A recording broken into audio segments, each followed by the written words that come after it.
Compagnon trader, bonjour, je suis ravi de vous accueillir dans cette nouvelle vidéo tuto dédiée en fait à une thématique qui est un peu plus technique. J'ai décidé de vous parler du futur et du cash et de vous expliquer toutes les différences entre ces deux produits financiers. Je m'appelle Guillaume Grave, je suis scalper en compte propre et je me propose via ma chaîne YouTube de vous mettre à disposition des tutos. Si les contenus vous plaisent, n'hésitez pas à vous abonner à ma chaîne. N'hésitez pas également à commenter dans la vidéo, à liker, à me poser toutes vos questions, j'y répondrai avec grand plaisir. Une histoire intime, relation entre le futur et le cash, c'est tout de suite en vidéo après le jingle. C'est parti.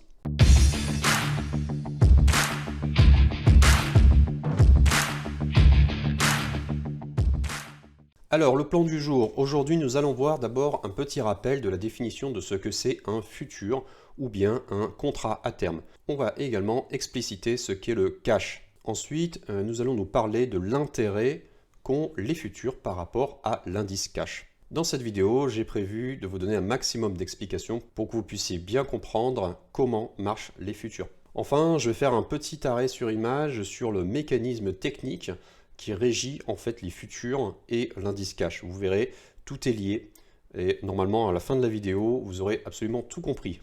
Alors qu'est-ce que c'est que le cash finalement? Pourquoi on dit cash et qu'est-ce que ça représente? Si on prend un exemple, par exemple le DAX 30. Le DAX 30, c'est un indice. Sa version cash de l'indice du DAX 30, c'est tout simplement le résultat d'un calcul mathématique. C'est une pondération des 30 entreprises constituant l'indice. Ce cash se met à jour toutes les 2 à 3 secondes, donc nous avons une certaine inertie. À noter que l'indice cash ne se trade absolument pas. C'est juste une représentation de l'état d'un marché action sur les 30 plus grandes capitalisations boursières allemandes. Donc en aucun cas, vous pouvez prendre des positions sur ce panier d'actifs. L'indice futur, eh bien, par définition, j'ai envie de vous dire que ça représente le futur. C'est tout simplement une négociation de maintenant à instant T jusqu'à un jour de livraison d'échéance sur lesquels je vais négocier sur les marchés financiers mon actif au prix qui m'intéresse, sachant que j'ai une expiration d'échéance. Donc une expiration d'échéance, c'est une livraison, puisque à la base, les futurs étaient utilisés pour les matières premières. Donc l'origine de cet actif, c'était de dire, ok, j'ai 3 mois pour négocier le prix, par exemple, du maïs, et au bout des 3 mois, normalement, je suis livré. Je fais mes achats durant ces 3 mois, et à la fin des 3 mois, l'agriculteur me livre de la totalité de mes achats. Sur un indice futur, les cotations sont pratiquement H24, donc contrairement à l'indice du cash, je peux avoir des cotations toutes les fractions de seconde et intervenir sur les marchés pour peu qu'il y ait suffisamment de liquidité, ce qui est le cas en général. Alors l'intérêt, c'est quoi finalement des futurs? Tout simplement, si on se remet dans le contexte historique, mon intérêt, c'est que je vais pouvoir acheter et même vendre du maïs pendant ces 3 mois, par exemple, si l'échéance est de 3 mois, et réaliser ainsi un bénéfice tout en restant chez moi et en ne recevant jamais de maïs. Ça, c'est un exemple. Si je suis une entreprise qui cherche à acheter du maïs, je vais pouvoir, durant ces 3 mois, trouver les meilleurs moments pour acheter au meilleur prix mon maïs et ensuite être livré à l'échéance. Mais pour le producteur aussi, il y a un intérêt, ça n'est pas que de la spéculation pure. Lui, il va pouvoir en fait traiter uniquement sur une place boursière. Donc pour lui, c'est beaucoup plus simple, il n'a pas besoin de traiter avec X acheteurs. Sa production est pricée sur les marchés du futur et donc il va pouvoir trouver tous les acheteurs qu'il souhaite et livrer toute sa marchandise finalement. Pour lui, cette liquidité qu'offrent les futurs, eh bien, c'est une occasion de pouvoir écouler sa marchandise et de ne pas se retrouver avec du stock sur les bras. Alors bien sûr, cette spéculation, elle n'est pas forcément négative. On va pouvoir du coup baisser les prix, c'est l'effet de la mondialisation.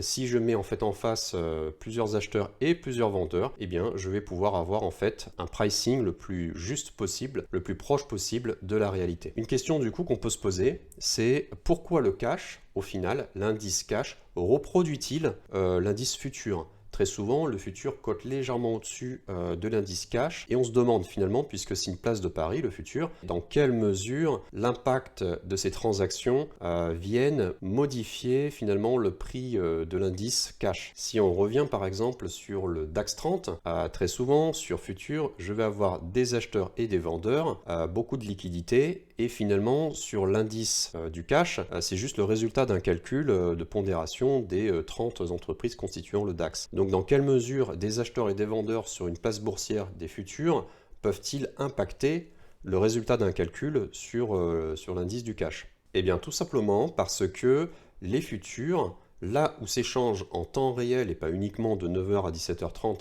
vous avez quasiment du H24 sur les futurs, s'échangent énormément de titres, vous avez énormément de liquidités, et cette place-là, ça reflète finalement la tendance mondiale de l'offre et de la demande.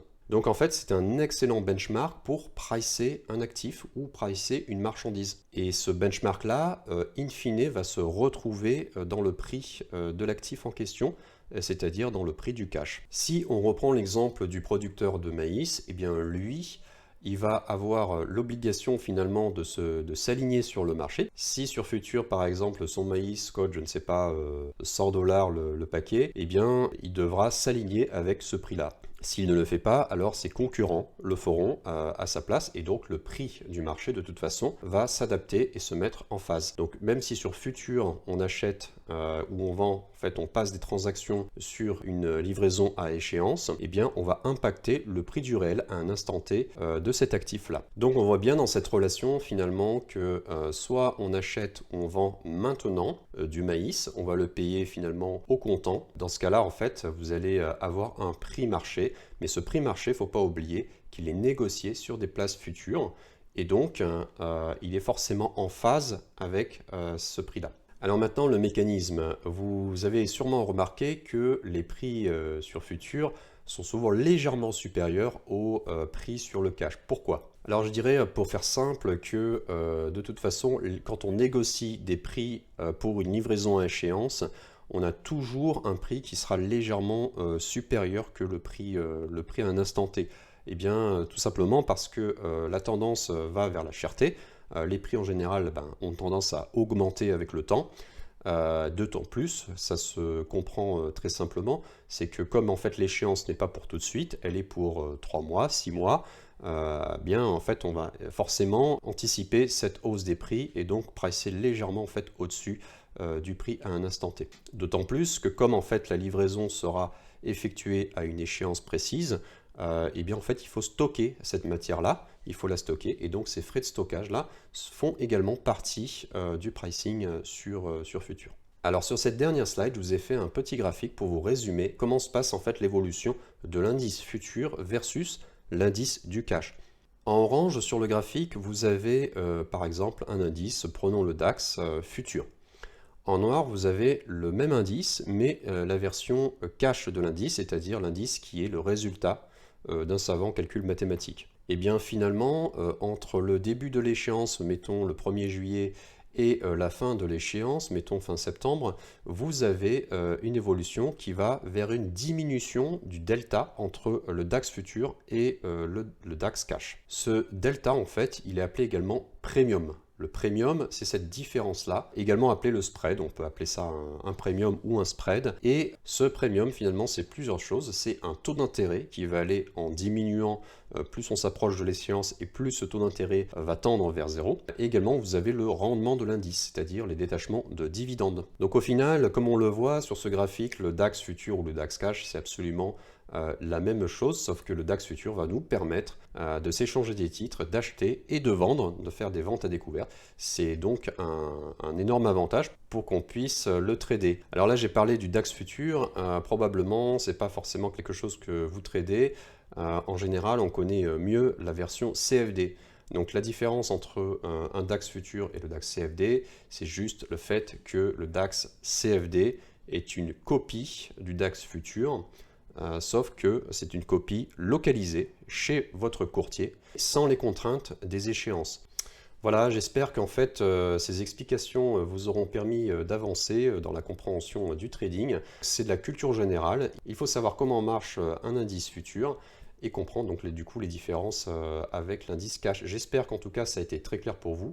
N'hésitez pas sinon à me poser vos questions, à me soumettre des suggestions de nouveaux contenus. Je serai très attentif à vos idées. Si le contenu vous plaît, n'hésitez pas à liker, à me mettre des commentaires, à m'écrire. Je vous souhaite un excellent trading, restez toujours bien affûtés. Ciao.